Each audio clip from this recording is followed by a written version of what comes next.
Rivals were drawn together by the 2024 battles, but they also made new adversaries. Since I started reporting on international security for the media news in the wake of the 9/11 attacks in 2001, this has been one of the most exciting years. North Korean soldiers fighting for Russia and the abrupt overthrow of Syrian President Assad. Iranian missiles were sent to Russia, while US and British missiles were sent to Ukraine and fired at Russia. Yemeni missiles fired at Israel, and US-armed Israeli airstrikes in Gaza and Lebanon. This intricate and perplexing network of conflicts raises the unavoidable question: are the lines of battle throughout the world getting increasingly entwined? It is important to clarify that this is not World War III, even if President Putin frequently uses that threat to deter the West from supplying Ukraine with more potent weaponry. How can these lines intersect, though, given that it is evident that many of the conflicts on our world have an international component? We may begin with a conflict that has been raging in Eastern Europe and throughout Ukraine since February 24, 2022, when Russia invaded the country in an attempt to seize control of the entire nation. Russia versus Ukraine, Europe's conflict at our door. The fact that they are come here to die is not entirely clear to them. For them, it will be a tremendous surprise. Rustam Nugudin, Ukrainian Armed Forces, Achilles Battalion. Their involvement in this European conflict is a major escalation, despite lurid media allegations that untrained North Korean troops recently arrived on the battlefield, are gorging on online porn, something that is not available to them in their own closed, hermit state. It was so serious that the Kremlin was incensed, and the US and other Western nations lifted their restriction on Ukraine deploying Western long-range missiles to strike targets deep inside Russia. Beyond the bluster on the battlefield, Ukraine, which is already facing a labor deficit, is not happy about the deployment of a division-sized group of North Korean soldiers, estimated to number between 10 and 12,000 soldiers. According to Rustam Nugudin, a Ukrainian commander on the front lines, 10,000 is quite a lot. Even if they're not the strongest soldiers, it's 2 brigades. Just imagine that it only took 2 brigades to push the Russians back from the Kharkiv region.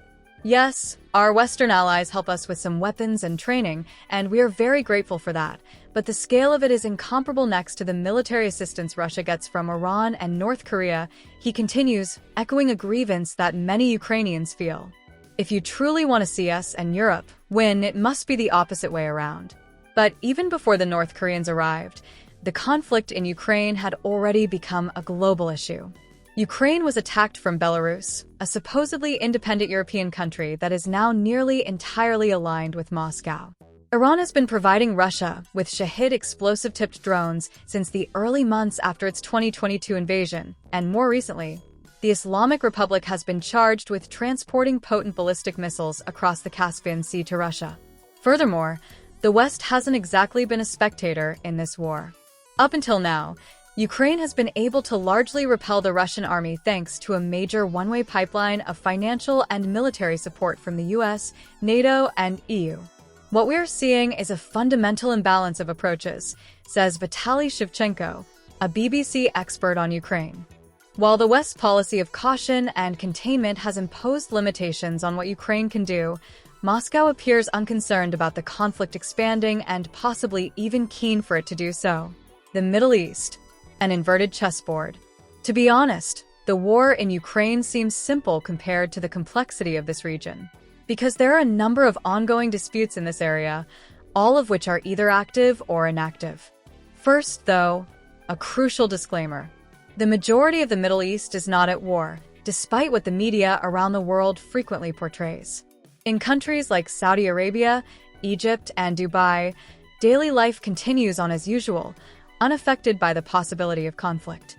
Most people's lives are generally tranquil, even in nations like Iran and Iraq that have recently seen some kind of conflict. Syria, under new leadership. Almost anyone anticipated this. Not Bashar al-Assad, the now-deceased president of Syria.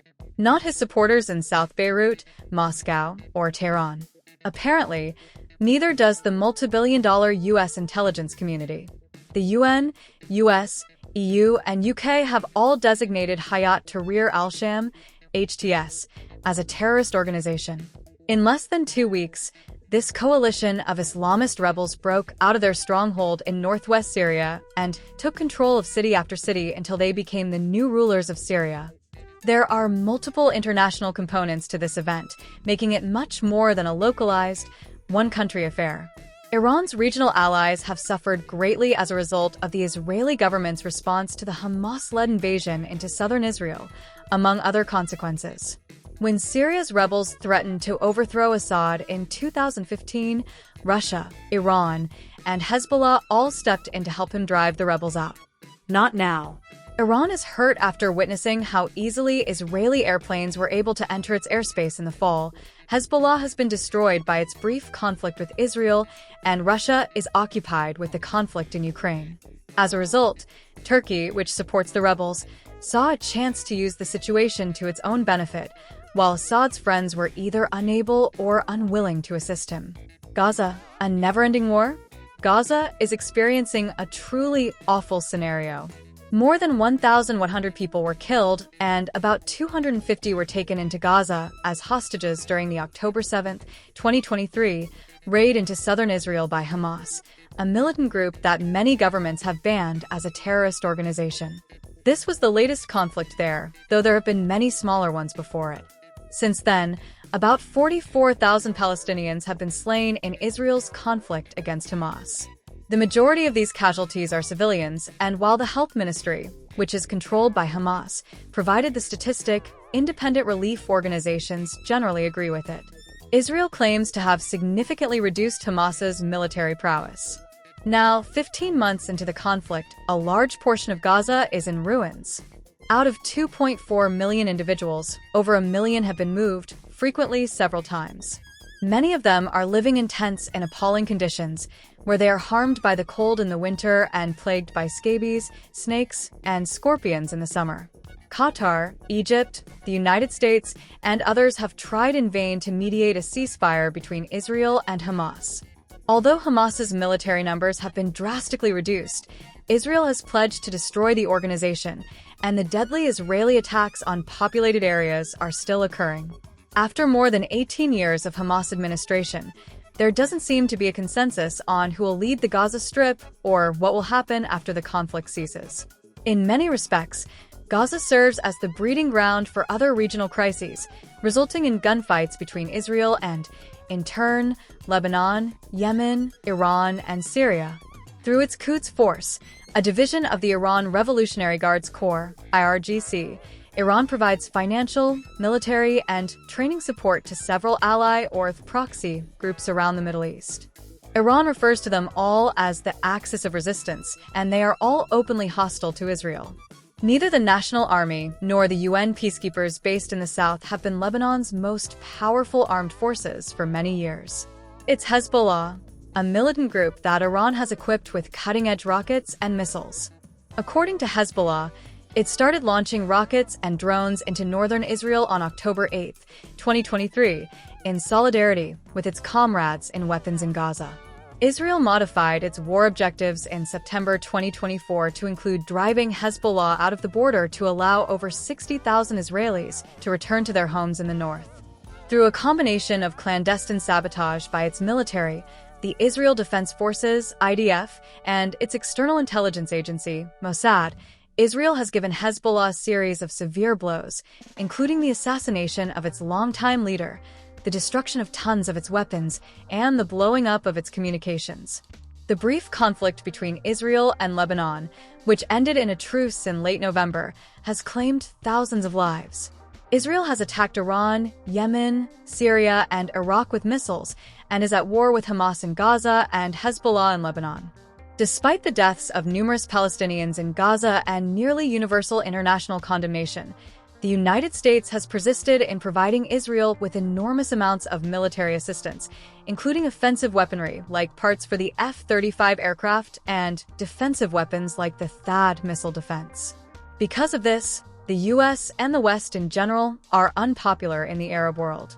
Additionally, there is a greater chance that banned terrorist organizations like Al-Qaeda and Islamic State, IS, can attract new members, which Western security authorities warn might lead to an upsurge in transnational terrorism. Israel's attacks this year have weakened but not destroyed Iran's so-called axis of resistance: Hamas, Hezbollah, the Houthis, and others. Iran has been delivering missiles to Russia for use against Ukraine in addition to providing its regional proxies. In exchange, the Houthis in Yemen are reportedly receiving Russian satellite intelligence through Iran, which enables them to target Western ships traveling from the Indian Ocean into the Red Sea. Russia still maintains a significant friend in Libya's Marshal Khalifa Haftar in Benghazi, despite losing Syria, its most important ally in the Mediterranean. Recently, Russian Air Force cargo planes have been observed landing at Brak, an area on the coast and inland in Libya.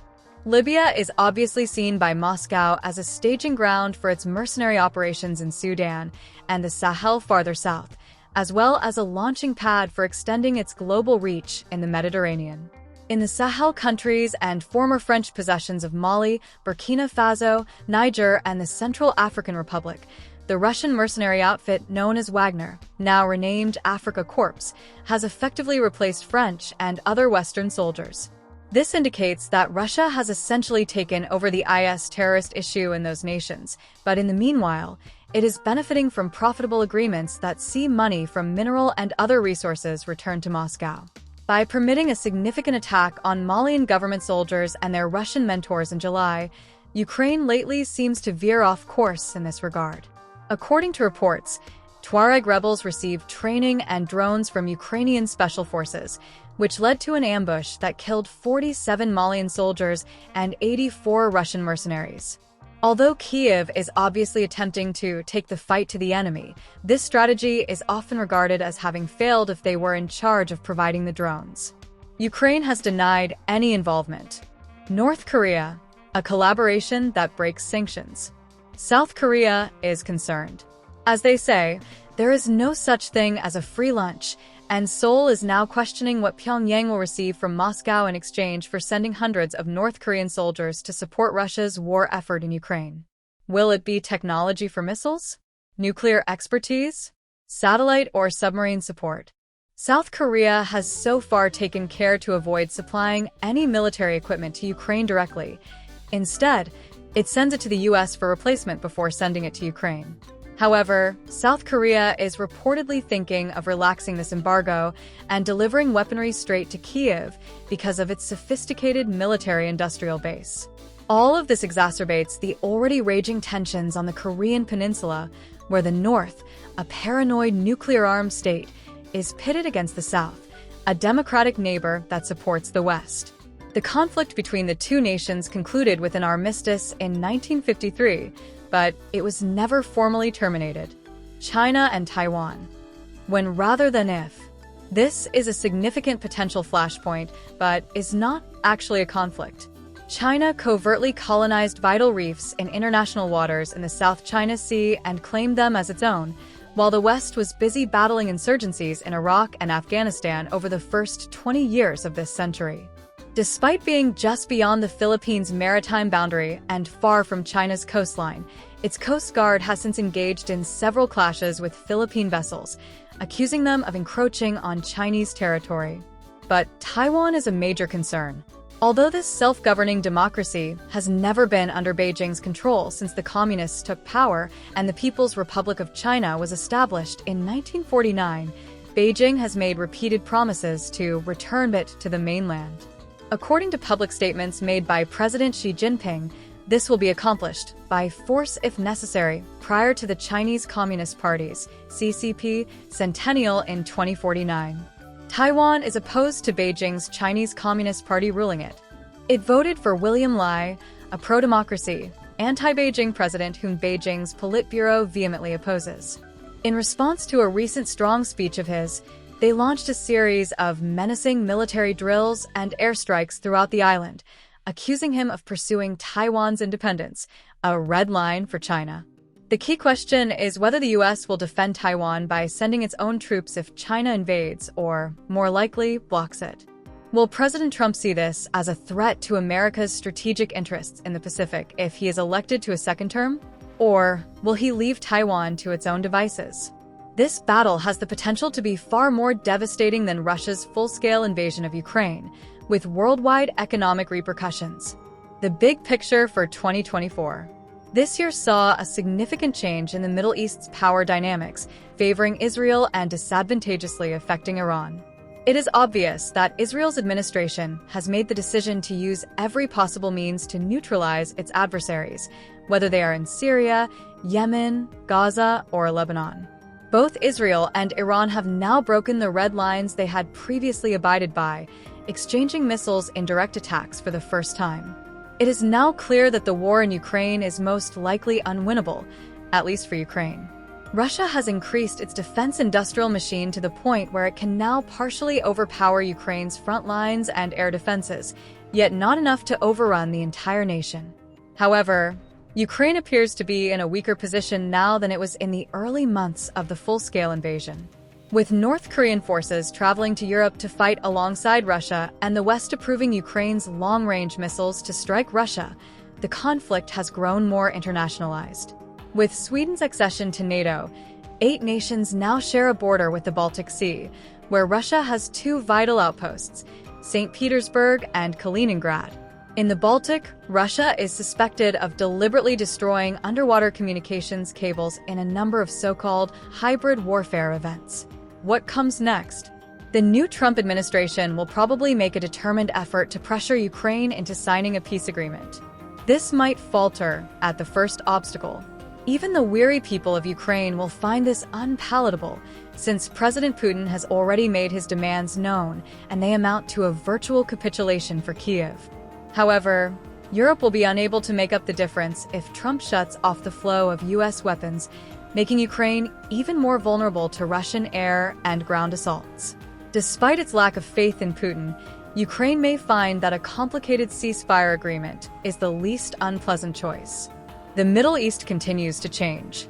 Although there are still issues between Iran and Israel, Tehran is well aware of both its own shortcomings and Israel's growing regional aggression. A fresh series of Israeli airstrikes against Iran would be triggered with little provocation.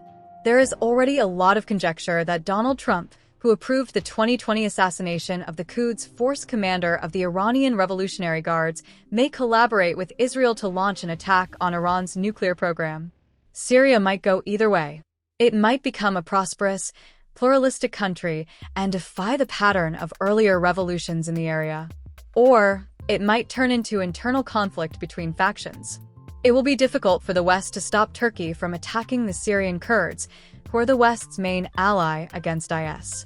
Even if the international coalition opposing IS has reduced its military presence in the Middle East, ISKP, Islamic State Khorasan province, demonstrated their danger this year with the 145-person Moscow Crocus Hall attack. According to assessments from Western intelligence, IS is still attempting to take advantage of resentment over Gaza and enlist volunteers for strikes in Europe, particularly the UK. All sides will once again put pressure on Israel to reach a meaningful peace agreement in Gaza that would terminate Israel's invasion of that ravaged region and return the captives. However, Hamas, the group holding the hostages, has consistently maintained that this must happen, and Israel is hesitant to leave the area entirely. There are rumors of a great deal in which Saudi Arabia will eventually acknowledge Israel in return for a legally enforceable security agreement with Washington. The Saudis have stated that a clear, irrevocable path to an independent Palestinian state is necessary for this to occur. Benjamin Netanyahu, the Prime Minister of Israel, is adamantly against it. Israeli settlers are occupying Palestinian property at an accelerated rate, and with President Trump in the White House, this trend is probably going to continue. One of the reasons 2025 can be just as exciting as 2024 is his return to the global scene.